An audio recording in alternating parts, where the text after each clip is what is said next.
Hi everyone, my name is Nicole and I'm from the Central Coast of California. I'm working on my multiple subject teaching credential and my master in education. My favorite class so far was actually the first class with Terry Shorey about becoming a teacher. I thought it was really helpful and I just really thought the teacher was awesome. He gave such great feedback on every assignment, and so I really appreciated that because that's how we really learn. We do these assignments and we get, a grade out of 10 or 15 or what have you. But really, I need some comments. I need someone to tell me what I did well and what I could improve on, not just a number that might just be arbitrary in some cases. So that was my favorite teacher. That was my favorite class, but also just the past few classes have been really great for me because I've been able to focus more on the reading and all of the resources that we have.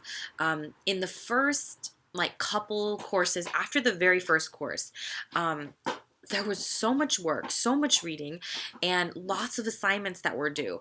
And it took me a long time, and I really didn't have the time to sit and take in the information. So for me, it was just go, go, go, try to finish the assignments, and God help me. I hope I learned something.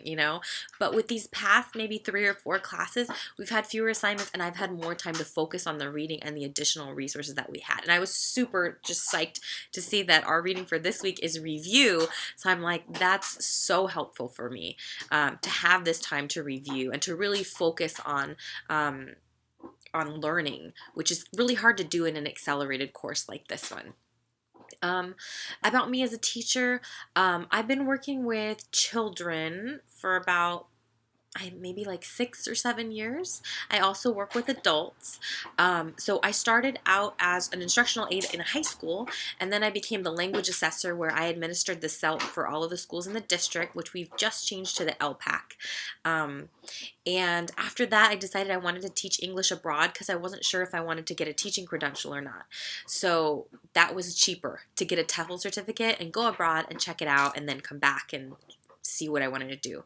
So I taught English in China and in Russia. And when I came back, I started teaching online. And then I got hired as I teach ESL at a community college to adults.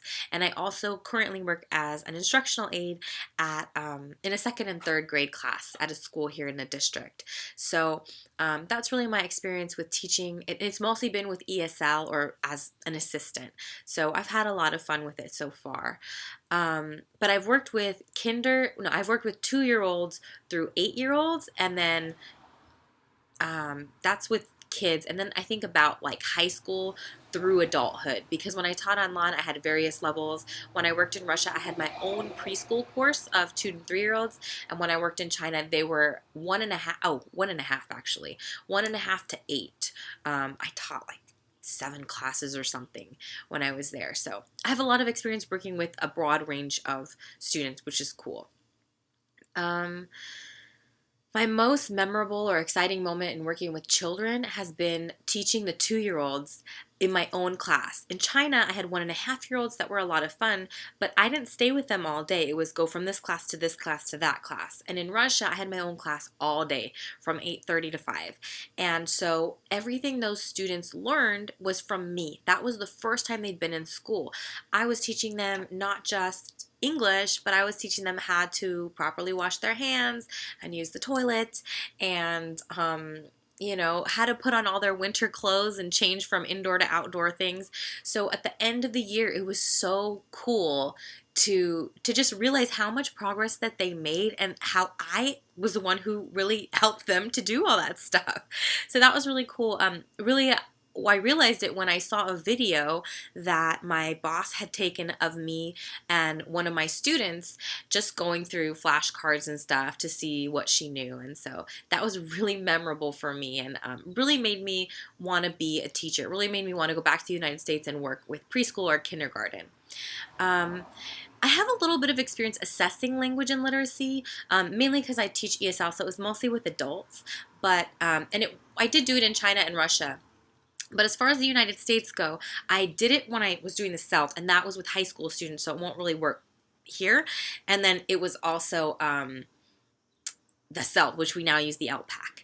So the other experience I have is just being as an instructional assistant, but unfortunately, I only assessed like a few students. I forget what the exams were.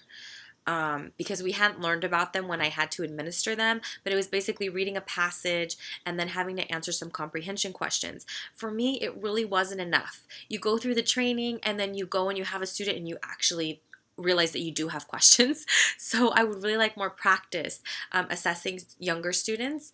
There were some instructional aides that actually had a lot more practice because they were able to do extra hours, but that's never really been the case for me because I have another job teaching ESL. So I really just assessed the students in, I think, 2 classes, and that was it. So I would definitely like more experience assessing students. And then personally, I really like going to concerts. I like reading, although I haven't been having a lot of time to read any books that are for personal reading because it's mostly been all the books for these classes. But I really like reading Russian literature and French literature and just reading articles to learn about things. So those are some things I like. I also have dogs. I have a Shiba Inu and I have a Queensland Heeler. He's a blue heeler. So I love dogs. I love training dogs. I love taking them everywhere with me. I live with my boyfriend and our 2 dogs on the central coast of California. And one thing that's amazing that most people don't know, but you guys can see, most people in the educational realm where I work don't know that I have 17 tattoos and that I listen to punk rock music. I recently went to Las Vegas to Punk Rock Bowling and Music Festival, which is a 3-day festival with just lots of punk rock bands. So for me, that's amazing that I'm 30 and I still listen to punk. Another thing that most people know about me, but I think it's amazing, is I'm pretty good with languages. So I'm fluent in Spanish, and then I learned Russian and Mandarin because I lived abroad. And I'm trying to learn Gaelic right now, which is so difficult. I thought Russian was the most difficult language. No, I think Gaelic takes the cake. I also speak Portuguese and Italian. So I just really like languages, and I feel like it's really beneficial for me because I can understand some of the struggles that my students have. So yeah, that's, I think, all that you need to know. Very nice to meet everyone.